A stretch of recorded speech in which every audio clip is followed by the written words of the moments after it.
Good evening guys. இன்றைக்கி நம்ம பார்க்க போகிறது 6th தமிழ் நியூ புக்கில் இருக்க டேர்ம் 1ல் இருக்க இயல் 3 தான் இன்றைக்கி பார்க்க போகிறோம். இயல் 3ல் இருக்கிறது எந்திர உலகம். முதல் பாட்டு அறிவியல் ஆத்திச்சூடி. எப்போவுமே நுழைய முன் படிச்சுட்டு தான் படிக்கணும். ஆத்திச்சூடி என்பது அகர வரிசையில் அறிவுரைகளை சொல்லும் இலக்கியம்.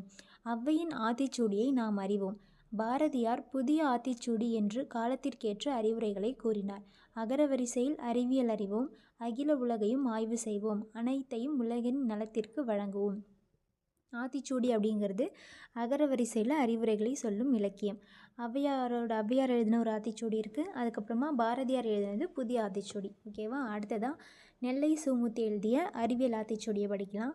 அறிவியல் சிந்தனை கொள், ஆய்வில் மூழ்கு, இயன்றவரை புரிந்து கொள், ஈடுபாட்டுடன் அணுகு, உண்மை கண்டறி, ஊக்கம் வெற்றி தரும், என்றும் அறிவியலே வெல்லும், ஏன் என்று கேள், ஐயம் தெளிந்து சொல், ஒருமித்து செயல்படு, ஓய்வற உழை, ஔடதமாம் அனுபவம். அப்படிங்கிற இந்த அறிவியல் ஆத்திச்சூடி எழுதியவர் நெல்லை சு முத்து. அடுத்ததான் சொல்லும் பொருளும். இயன்றவரை, முடிந்தவரை, ஒருமித்து, ஒன்றுபட்டு, ஔடதம், மருந்து. இயன்றவரை, முடிந்தவரை, ஒருமித்து, ஒன்றுபட்டு, ஔடதம், மருந்து. நூல்வெளி எப்போவுமே படித்தே ஆகணும். தம்மை ஒத்த அலைநீளத்தில் சிந்திப்பவர் என்று மேதகு அப்துல் கலாம் அவர்களால் பாராட்ட பெற்றவர் தான் நெல்லை சுமுத்து அவர்கள். இவர் அறிவியல் அறிஞர் மற்றும் கவிஞர். தம்மை ஒத்த அலைநீளத்தில் சிந்திப்பவர் என்று மேதகு அப்துல் கலாம் அவர்களால் பாராட்டப்பட்டவர் தான் நெல்லை சுமுத்து. இவர் அறிவியல் அறிஞர் மற்றும் கவிஞர். விக்ரம் சாராபாய் விண்வெளி மையம், சதீஷ் தவான் விண்வெளி மையம், இந்திய விண்வெளி மையம் ஆகிய நிறுவனங்களில் பணியாற்றியவர். எங்கெல்லாம் ஒர்க் பண்ணியிருக்காருனா விக்ரம் சாராபாய் விண்வெளி மையம், சதீஷ் தவான் விண்வெளி மையம், இந்திய விண்வெளி மையம் அங்கெல்லாம் இவர் ஒர்க் பண்ணியிருக்காரு. அறிவியல் கவிதைகள், கட்டுரைகள் பலவற்றை படைத்துள்ளார். 80க்கும் மேற்பட்ட நூல்களை எழுதி வெளியிட்டுள்ளார். அறிவியல் கவிதைகள், கட்டுரைகள் முதலானவற்றை படைத்துள்ளார். 80க்கும் மேற்பட்ட நூல்களையும் எழுதி வெளியிட்டிருக்காரு. இவர் எழுதின அறிவியல் ஆத்திச்சூடியோட ஒரு பகுதி தான் நமக்கு இங்கே பாடமாக வந்திருக்கு. ஓகேவா? இவரை பற்றின நூல்வெளியில் என்னென்னா தம்மை ஒத்த அலைநீளத்தில் சிந்திப்பவர் என்று மேதகு அப்துல் கலாம் அவர்கள் இவரை பாராட்டியிருக்காரு. அதுக்கப்புறமா இவர் ஒரு அறிவியல் அறிஞர் மற்றும் கவிஞர். எங்கெல்லாம் ஒர்க் பண்ணியிருக்காருனா விக்ரம் சாராபாய் விண்வெளி மையம், சதீஷ் தவான் விண்வெளி மையம், இந்திய விண்வெளி மையம். அது மட்டும் இல்லாமல் 80க்கும் மேற்பட்ட நூல்களையும் எழுதி வெளியிட்டிருக்காரு. ஓகேவா? அடுத்ததான் மதிப்பீடு. உடல் நோய்க்கு ஔடதம் தேவை. ஔடதம்னா மருந்து. நண்பர்களுடன் ஒருமித்து விளையாடு. கண்டறி என்னும் சொல்லை பிரித்தெழுத கிடைப்பது கண்டு கூட்டல் அறி. ஓய்வற என்னும் சொல்லை பிரித்தெழுத கிடைப்பது ஓய்வு கூட்டல் அற. ஏன் கூட்டல் என்று என்பதனை சேர்த்து எழுத கிடைக்கும் சொல் ஏன் என்று. ஔடதம் கூட்டல் ஆம் என்பதனை சேர்த்து எழுத கிடைக்கும் சொல் ஔடதமாம். அடுத்து எதிர்ச்சொற்களை பொறுத்துக. அணுகுனா விலகு, ஐயம்னா தெளிவு, ஊக்கம் சோர்வு, உண்மைனா பொய்மை. இதான் எதிர்ச்சொற்கள். அடுத்துதான்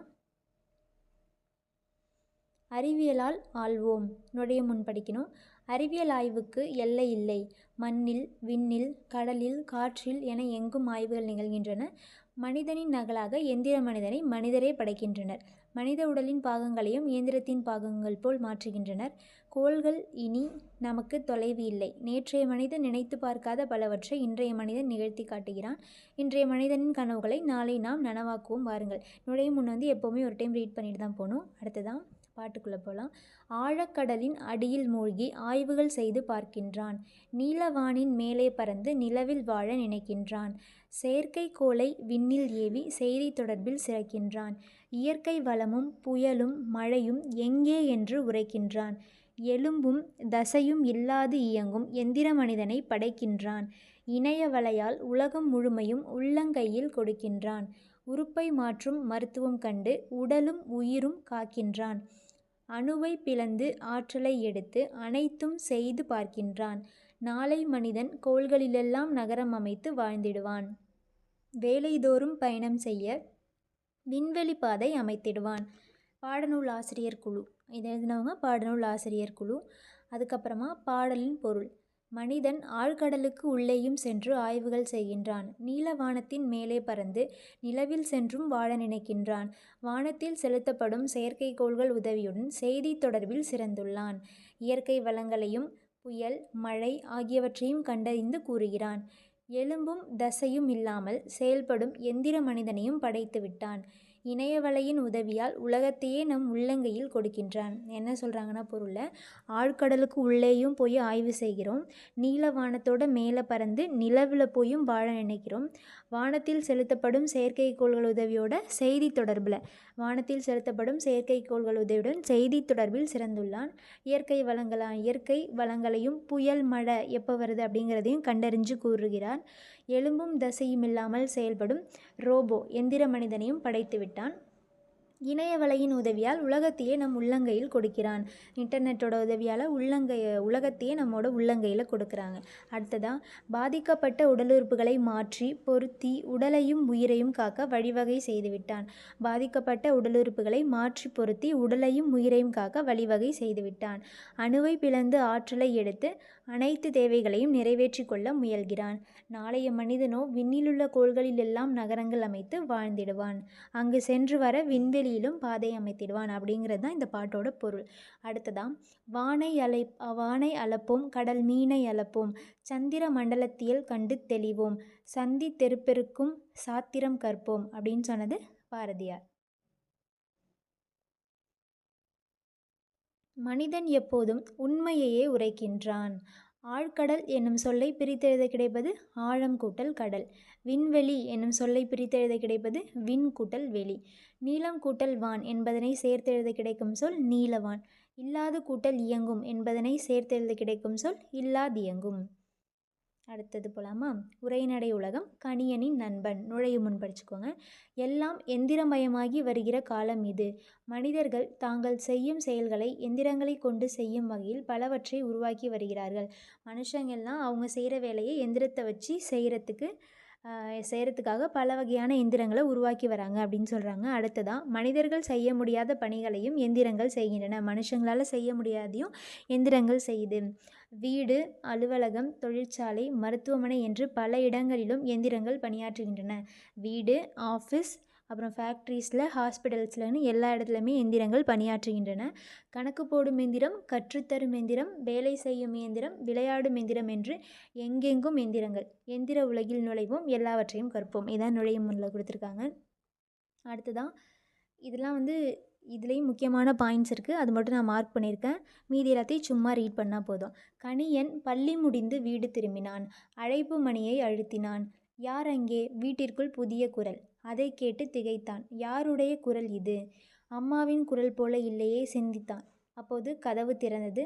உள்ளே நின்றிருந்த உருவத்தை பார்த்ததும் அவனுக்குள் வியப்பு.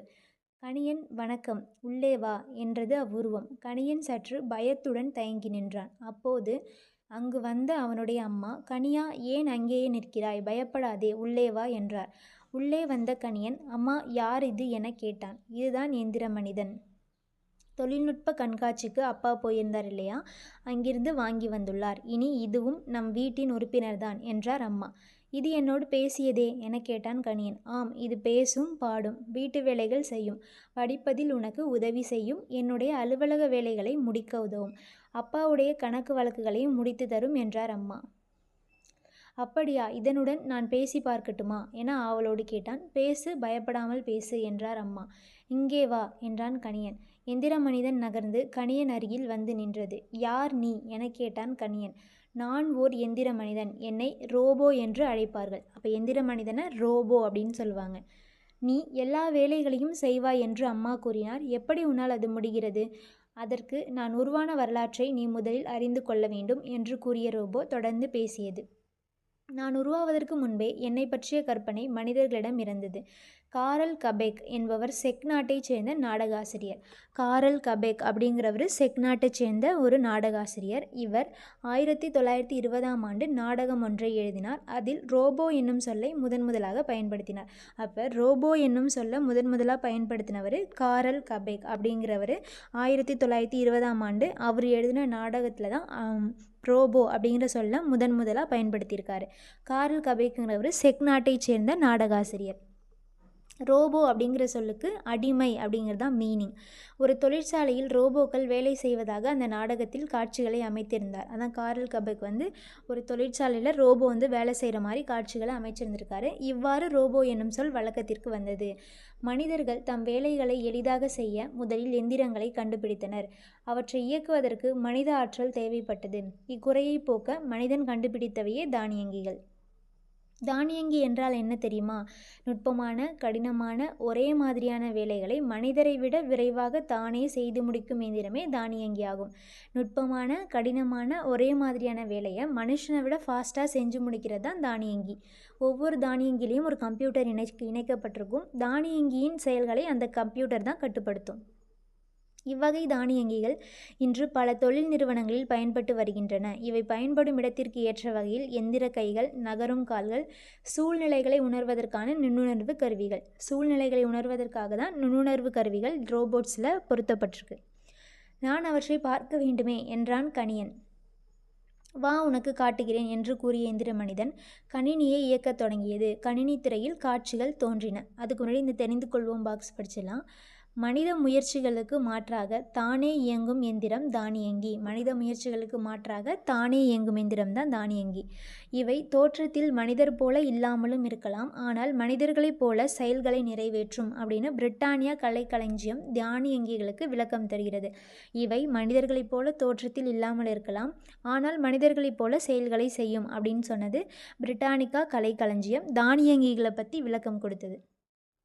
அடுத்ததான், இவை தொழிற்சாலையில் பயன்படுத்தப்படும் தானியங்கிகள். உற்பத்தி செய்தல், பழுதுகளை நீக்குதல் போன்ற பணிகளை செய்கின்றன. இந்த காட்சியை பார்க்கணியா என்றது எந்திர மனிதன். இது என்ன செய்கிறது? நோய்க்கு மருத்துவம் செய்வது போல் உள்ளதே என்று கேட்டான். ஆம் கனியா, இவை மருத்துவத்துறையில் நோயின் அறிகுறிகளை கண்டுபிடிக்க உதவுகின்றன. மருத்துவம் பார்க்கவும் பயன்படுத்தப்படுகின்றன.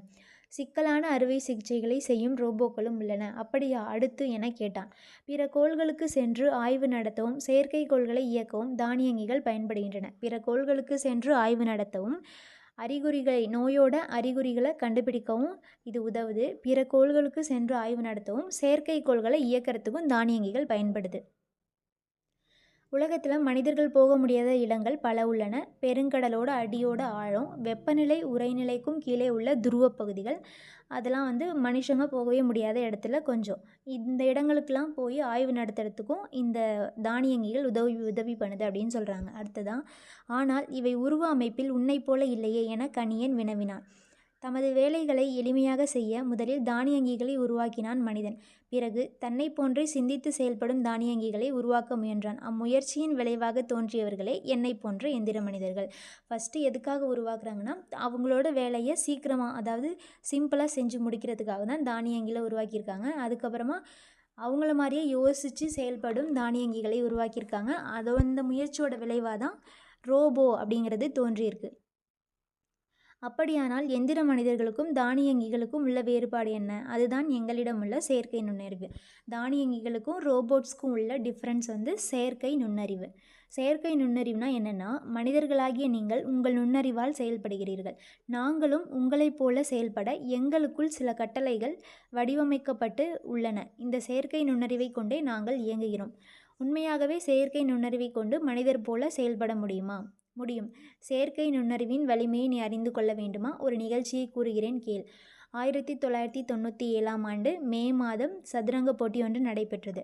1997 மே மாதம் சதுரங்க போட்டி, அதாவது செஸ் காம்படிஷன் ஒன்று நடைபெறுது.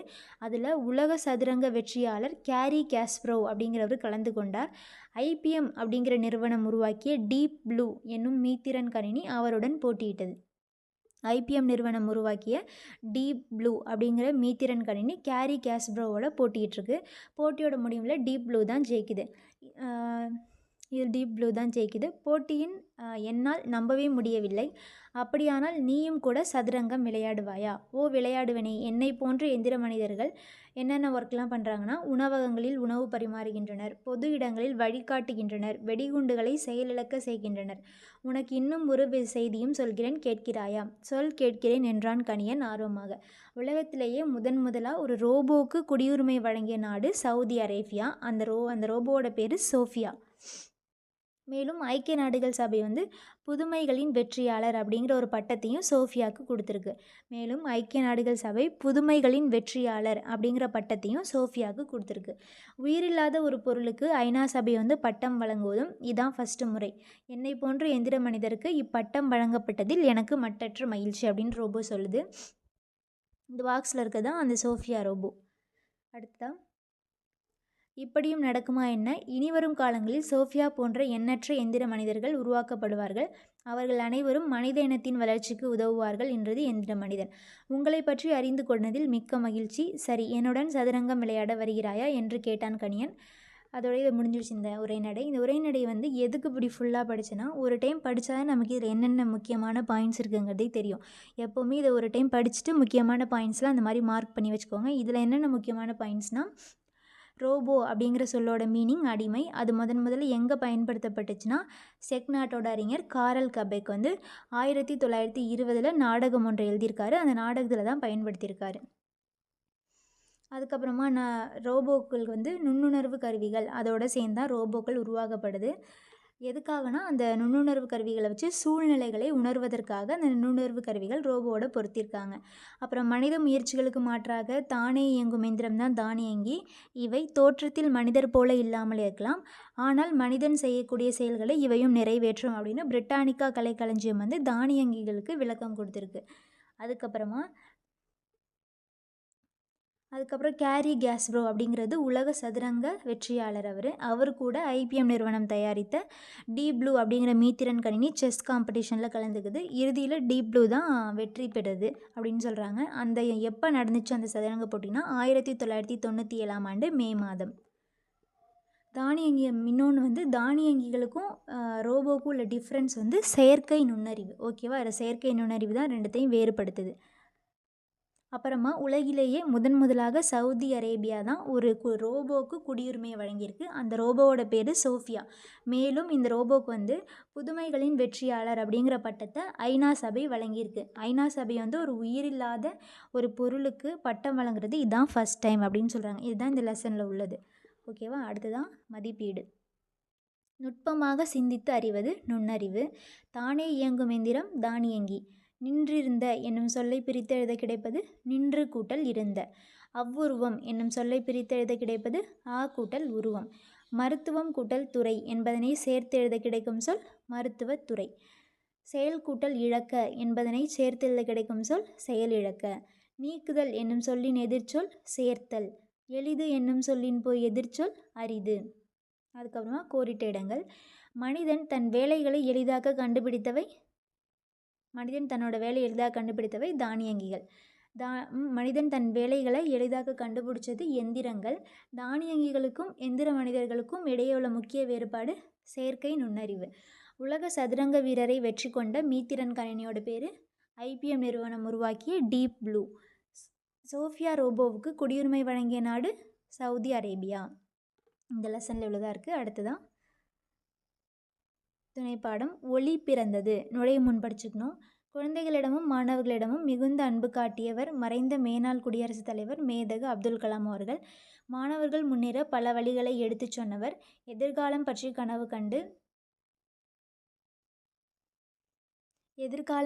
கனவு கண்டு அதை அடைய வேண்டும் என்பது அவர் கனவாக இருந்தது. மாணவர்களோடு பேசுவதை மிகவும் விரும்பிய அவரை சந்தித்தால் மகிழ்ச்சியாக இருக்கும் அல்லவா? வாருங்கள், அவரிடம் கேட்டுடலாம், அறிவியலை கற்றுடலாம். இதுவும் அதே மாதிரி தான். ஒரு டைம் படித்தாதான் இதில் என்னென்ன முக்கியமான பாயிண்ட்ஸ் இருக்குங்கிறது தெரியும். ஒரு டைம் படிச்சிடலாம்.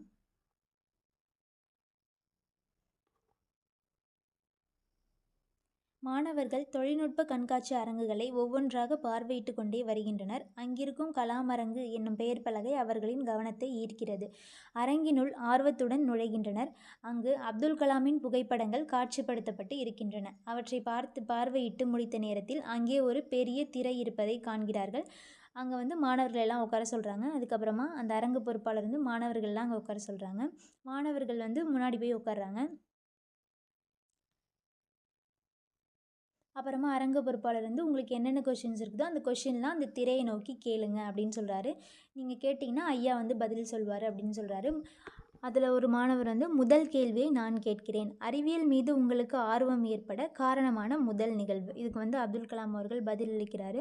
நான் 10 வயது சிறுவனாக இருந்தபோது என் அறிவியல் ஆசிரியர் பறவைகள் எப்படி பறக்கின்றன என்பதை விளக்கி கூறினார். அன்று முதல் வானில் பறக்க வேண்டும் என்பது என் வாழ்க்கையின் குறிக்கோளாகிவிட்டது. அதுவே என் அறிவியல் ஆர்வத்தின் தொடக்கம்.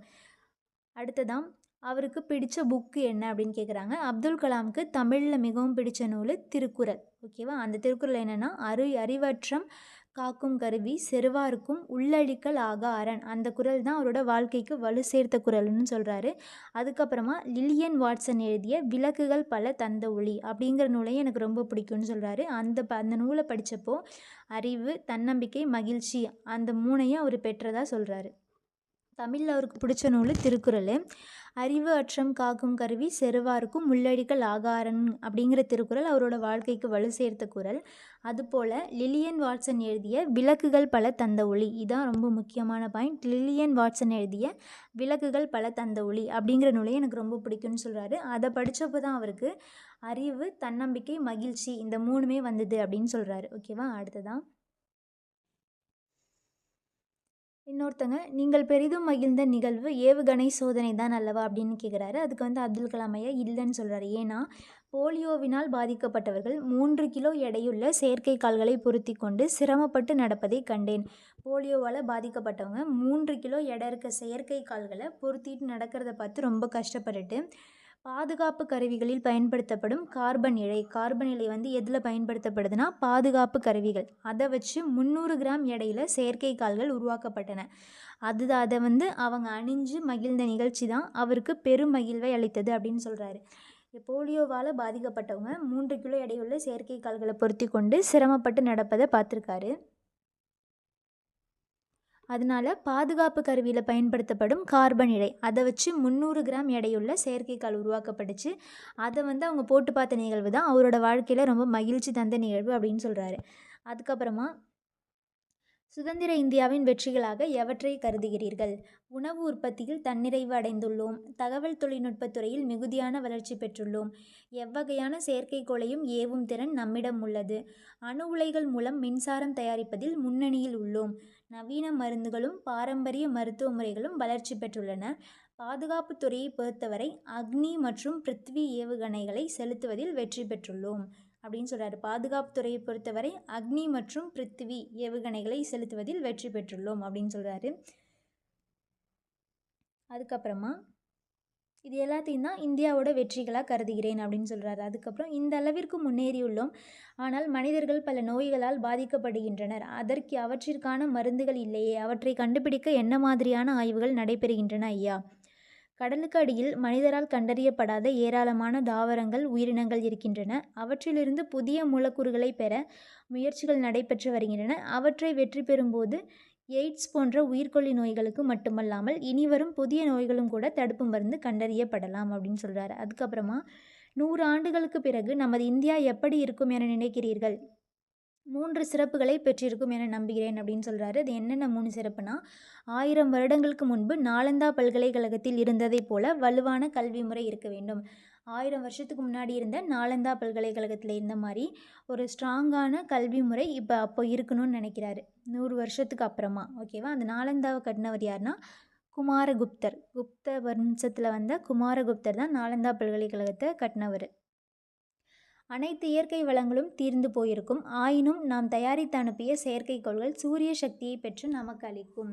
செவ்வாய்க்கோளில் மனித இனம் குடியேறியிருக்கும். இந்த 3 தான் 100 வருஷத்துக்கு அப்புறம் நம்ம இந்தியா அப்படி இருக்கும் அப்படின்னு அப்துல் கலாம் அவர்கள் நினைக்கிறது.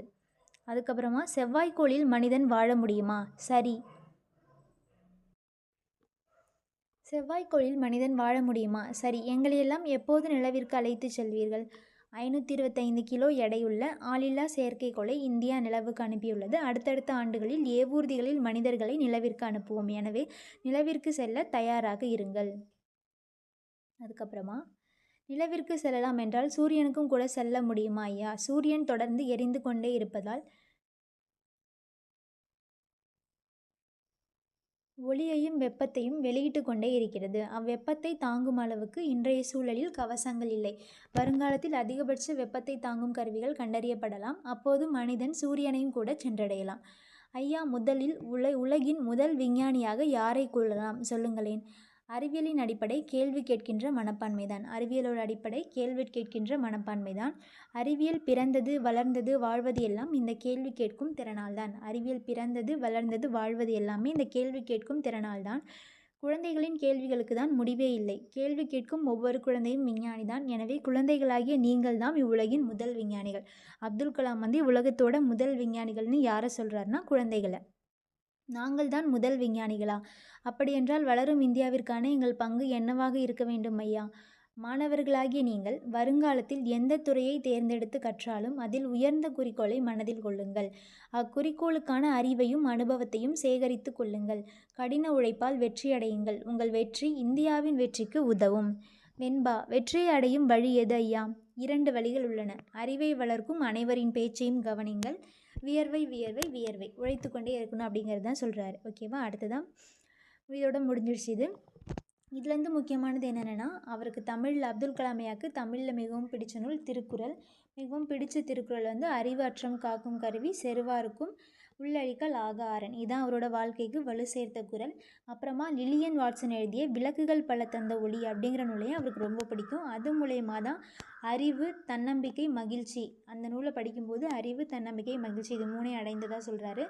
அப்புறமா அவர் பெரிதும் மகிழ்ந்த ஒரு நிகழ்வு போலியோவால் பாதிக்கப்பட்டவங்க 3 கிலோ எடையுள்ள செயற்கைக்காலை பொருத்திட்டு நடக்கிறத பார்த்துட்டு பாதுகாப்பு கருவிகளில் பயன்படுத்தப்பட்ட கார்பன் இழையை வச்சு 300 கிராம் எடையுள்ள செயற்கைக்கோள் தயாரித்து அவங்க போட்டு நடக்கிறத பார்த்த நிகழ்வு தான் அவர் ரொம்ப மகிழ்ச்சியான நிகழ்வு அப்படின்னு சொல்கிறாரு. அதுக்கப்புறமா பாதுகாப்புத்துறையை பொறுத்தவரை அக்னி மற்றும் பிருத்திவி ஏவுகணையை செலுத்துவதில் இந்தியா வெற்றி பெற்றுள்ளோம் அப்படின்னு சொல்கிறாரு.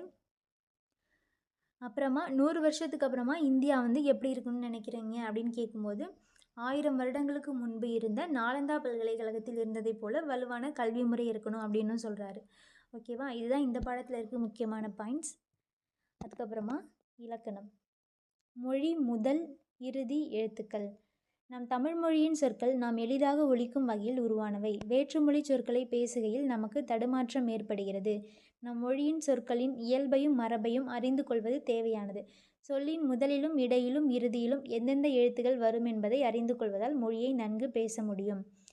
கீழே உள்ள சொற்களை கவனியுங்கள். நன்றி, நன்றி, நன்றி. இவற்றுள் நன்றி என்ற சரியான சொல் ஃபஸ்ட் இருக்க நன்றி தான் கரெக்டான சென்டென்ஸ், கரெக்டான வேர்டு. பிழையின்றி எழுத எந்தெந்த எழுத்துக்களை எங்கெங்கு பயன்படுத்த வேண்டும் என்று அறிந்து கொள்வதும் மிக இன்றியமையாது. பிழை இல்லாமல் எழுதுறதுக்கு எந்தெந்த லெட்டர்ஸை எங்கெங்கே பயன்படுத்தணும் அப்படிங்கிறத அறிந்து கொள்வது மிக இன்றியமையாது. தமிழ் எழுத்துக்களின் வகை தொகை பற்றி அறிந்து கொண்டோம். அவற்றுள் எல்லா எழுத்துமே எல்லா இடத்துலையும் வர்றதில்லை. சொல்லின் முதலிலும் இடையிலும் இறுதியிலும் வரும் எழுத்துக்கள் பற்றி தெரிந்து கொள்வோம் அப்படின்னு சொல்கிறாங்க. எல்லா எழுத்துமே தமிழில் இருக்க எல்லா எழுத்துமே எல்லா இடத்துலையும் வராது. ஓகேவா? மொழி முதல் எழுத்துக்கள், மொழி இறுதி எழுத்துக்கள். ஃபஸ்ட்டு மொழி முதல் எழுத்துக்கள். மொழி என்பதற்கு சொல் என்னும் பொருளும் உண்டு. மொழி என்பதற்கு சொல் என்னும் பொருளும் உண்டு. மொழி என்பதற்கு சொல் என்னும் பொருளும் உண்டு. அதுக்கப்புறமா உயிரெழுத்துக்கள் 12 சொல்லின் முதலில் வரும். உயிரெழுத்துக்கள் 12 சொல்லின் முதலில் வரும். க, ச, த, ந, ப, ம ஆகிய வரிசையில் உள்ள எல்லா உயிர்மெய் எழுத்துக்களும் சொல்லின் முதலில் வரும். உயிரெழுத்து 12 சொல்லின் முதலில் வரும். க, ச, த, ந, ப, ம இந்த 6 லெட்டர்ஸோட வரிசையில் இருக்க எல்லா லெட்டர்ஸுமே சொல்லுக்கு முதல்ல வரும்னு சொல்கிறாங்க. அதுக்கப்புறமா ஞ, ஞ, யா, வா இந்த 4 உயிர்மெய் எழுத்து வரிசையில் இருக்க சில லெட்டர்ஸ் மட்டும் சொல்லுக்கு முதல்ல வரும் அப்படின்னு சொல்கிறாங்க. ஓகேவா? அடுத்ததான் ஞா வரிசையில் அந்த ஃபஸ்ட்டு ஞா மட்டும்தான் சொல்லுக்கு முதல்ல வரும். எடுத்துக்காட்டு ஞனம். இக்காலத்தில் ஞனம் என்னும் சொல் தனித்து இயங்காமல் அங்ஞனம், இங்ஞனம், எங்ஞனம் என்னும் சொற்களில் மட்டுமே வழங்கி வருகிறது. நம்ம இப்போ ஞனம் அப்படிங்கிறத தனியாக யூஸ் பண்ணுறது கிடையாது. அங்ஞனம், இங்ஞனம், எங்ஞனம் அப்படிங்கிற சொல்லோட சேர்த்து மட்டும்தான் சொல்லிட்டு வரோம். ஓகேவா? அதுக்கப்புறமா ஞா வரிசையில் ஞா, நெடில் ஞா, ஒத்த கொம்பு ஞே, அதுக்கப்புறம் ஞோ ஆகிய 4 எழுத்துக்கள் தான் சொல்லின் முதல்ல வரும். யா வரிசையில் யா, நெடில் யா, யூ, நெடில் யூ, அதுக்கப்புறம் நெடில் யோ, யவ் ஆகிய 6 எழுத்துக்களும் சொல்லுக்கு முதல்ல வரும். வா வரிசையில் வா, குரில் வா, குரில் வி, வா, நெடில் வா, குரில் வி, நெடில் வி, குறில் வே, நெடில் வே, அதுக்கப்புறம் வை, வவ் ஆகிய 8 எழுத்துக்களும் சொல்லுக்கு முதல்ல வரும். ஓகேவா? எஸ் உயிர் இங்கே வந்து மொழி முதல் எழுத்துக்களில் என்னென்ன வருதுன்னா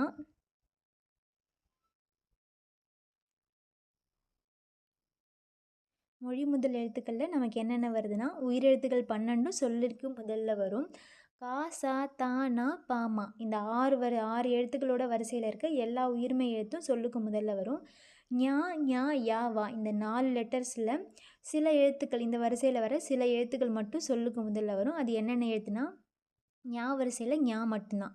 இந்த ஞா வரிசையில் ஞ, ஞா, ஏ, ஞோ ஆகிய 4 எழுத்தும் சொல்லுக்கு முதல்ல வரும். ய வரிசையில் ய, யா, யு, யூ, யோ, யவ் இந்த 6 எழுத்தும் சொல்லுக்கு முதல்ல வரும். வா வரிசையில் வ, வா, வி, வி, வே, வே, வை, வவ் ஆகிய 8 எழுத்துக்களும் சொல்லுக்கு முதல்ல வரும். கா வரிசை எழுத்துக்கள் எல்லாமே வரும்னு சொன்னாங்களா, அதுக்கு எக்ஸாம்பிள் தான் கடல் குறில் கா வந்துடுச்சு, காக்கை நெடில் கா வந்துடுச்சு.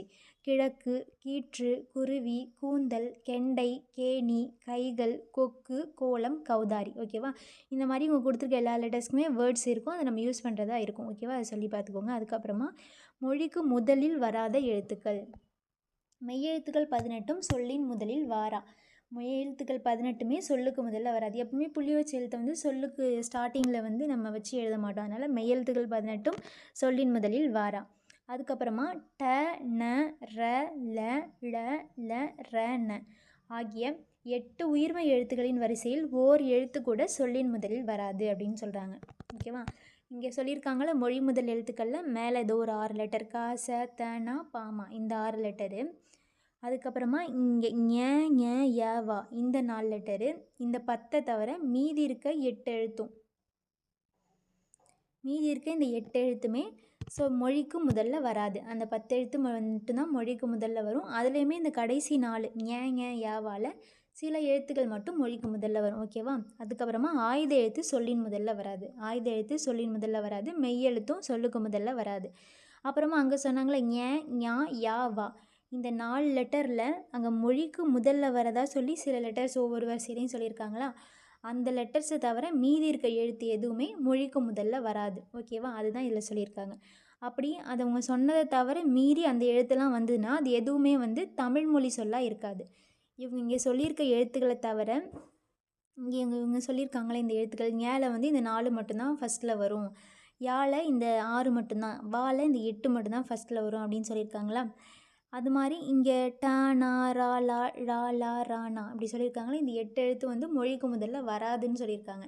அப்படி தான் மொழிக்கு முதல்ல வந்துச்சுன்னா அதெல்லாம் பிறமொழி சொற்கள் அப்படிங்கிறதான் இந்த பாக்ஸில் கொடுத்துருக்காங்க. இந்த பாக்ஸில் அதை படிக்கலாம். டமாரம், ரம்பம், லண்டன், பிரான்ஸ், டென்மார்க் போன்றவை பிறமொழி சொற்கள். இவற்றை தமிழில் ஒலிபெயர்த்து எழுதுகிறோம். ஓகேவா? அந்த மாதிரி இது ஃபஸ்ட்டில் வந்ததுன்னா அது வந்து பிறமொழி சொற்கள். அதுக்கப்புறம் மொழி இறுதி எழுத்துக்கள். சொல்லின் இறுதியில் வரும் எழுத்துக்களை மொழி இறுதி எழுத்துக்கள் என்பர். உயிரெழுத்துக்கள் 12 மெய்யோடு இணைந்து தான் உயிர்மெய்யாக மட்டுமே மொழியின் இறுதியில் வரும். எப்படின்னா இப்போ உயிரெழுத்து ஆலேருந்து அவ் வரைக்கும் இருக்குது 12 எழுத்து. இது எதுவுமே ஒரு வேர்டு முடியும் போது இது லாஸ்ட்டில் வருமா, நம்ம அந்தமாரி பார்த்துருக்கவே மாட்டோம். ஓகேவா? அந்த மாதிரி வரும். அது வந்து எங்கே வரும்னா அளபெடையில் மட்டும்தான் அந்த மாதிரி வரும். எல்லா இடத்துலையும் அந்த மாதிரி வராது. அளபெடையில் மட்டும்தான் அந்த மாதிரி உயிரெழுத்து சொல்லோட கடைசியில் வரும். நார்மல் லெட்டர்ஸ்லாம் அந்த மாதிரி வராது. அதுதான் சொல்லியிருக்காங்க. அதுக்கப்புறமா இஞ்சு, இன்னு, இந்து, இம்மு, இய்யு, இர்ரு, இல்லு, இவ்வு, இள்ளு, இல்லு, இன்னு ஆகிய மெய்யெழுத்துக்கள் 11 மொழிக்கு இறுதியில் வரும் அப்படின்னு சொல்கிறாங்க. அதுக்கு எக்ஸாம்பிள் உறிஞ்ச், வெறிந்த், அவ் இதெல்லாம் வந்து மொழிக்கு இறுதியில் வரும் அப்படின்னு சொல்கிறாங்க. ஓகேவா? அதுக்கப்புறமா மொழி இறுதியாக எழுத்துக்கள். சொல்லின் இறுதியில் உயிரெழுத்துக்கள் தனித்து வருவதில்லை. சொல்லின் இறுதியில் உயிரெழுத்துக்கள் தனித்து வருவதில்லை. இங்கே வந்து இறுதி எழுத்துக்கள் சொல்லிட்டாங்களா, அதான் அந்த உயிரெழுத்து தனித்து வராது சொல்லுக்கு இறுதியில். அந்த பாக்ஸில் உயிரெழுத்துக்கள் இந்த பாக்ஸு உயிரெழுத்துக்கள் மெய்யெழுத்துடன் இணைந்து உயிர்மெய்யாக மட்டுமே சொல்லின் இறுதியில் வரும்.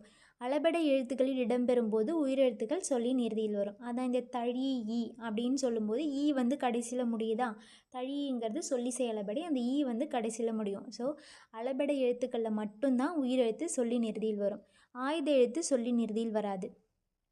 அதுக்கப்புறமா இக்கு, இங்கு, இச்சு, இட்டு, இத்து, இப்பு, இர்ரு ஆகிய 7 மெய்யெழுத்துக்களும் சொல்லுக்கு இறுதியில் வரதில்லை அப்படின்னு சொல்கிறாங்க. இக்கு, இங்கு, இச்சு, இட்டு, இத்து, இப்பு, இர்ரு ஆகிய 7 மெய்யெழுத்தும் சொல்லின் இறுதியில் வராதுன்னு சொல்கிறாங்க. உயிர்மெய் எழுத்துக்களில் ஞ எழுத்து வரிசை சொல்லின் இறுதியில் வராதுன்னு சொல்கிறாங்க. உயிர்மெய் எழுத்துக்களில் அந்த ஞா இருக்குல்ல, அந்த ஞா எழுத்து வரிசை சொல்லின் இறுதியில் வராது அப்படின்னு சொல்கிறாங்க. ஓகேவா? அதுக்கப்புறமா Karthik, Hong Kong, Sujith, market, Dileep, March போன்ற பிறமொழி பெயர் சொற்களில் இவ்வெழுத்துக்கள் இறுதி எழுத்துக்களாக இடம்பெறுவதுண்டு. இங்கே சொல்லியிருக்காங்களே இந்த இக்கு, இங்கு, இச்சு, இட்டு, இத்து, இப்பு, இர்ரு இந்த 7 மெய்யெழுத்தும் தமிழ் சொற்களில் சொல்லுக்கு இறுதியில் வராது. அப்படி அது சொல்லுக்கு இறுதியில் வந்ததுன்னா அது பிறமொழி சொற்களாக இருக்கும் அப்படின்னு சொல்கிறாங்க. அதுக்கு எக்ஸாம்பிள் தான் இந்த கீழே பாக்ஸில் கொடுத்துருக்க கார்த்தி, ஹாங்காங், சுஜித்லாம். அதுக்கப்புறமா எகர வரிசையில் கே முதல் நே முடிய எந்த உயிர்மெய் எழுத்தும் மொழி இறுதியில் வருவதில்லை.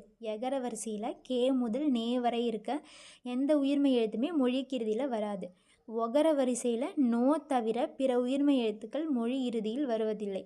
நோ என்னும் எழுத்து ஓரெழுத்து ஒரு மொழியாக துன்பம் என்னும் பொருளில் வரும். ஒகர வரிசையில் நோ அப்படிங்கிற குறிலெழுத்தை தவிர வேறு எந்த உயிர்மெய் எழுத்துமே மொழிக்கு இறுதியில் வராதுன்னு சொல்கிறாங்க. அந்த நோவுமே ஓரெழுத்து ஒரு மொழியாக துன்பம் என்னும் ஒரு பொருளில் வரும் அப்படின்னு சொல்லிடுறாங்க. அதுக்கப்புறமா சொல்லின் இடையில் வரும் எழுத்துக்கள் மெய்யெழுத்து 18மே சொல்லின் இடையில் வரும். இக்கு, இங்கிலீஷ்லாம் ஒரு வேர்டோட நடுவில் வரும்.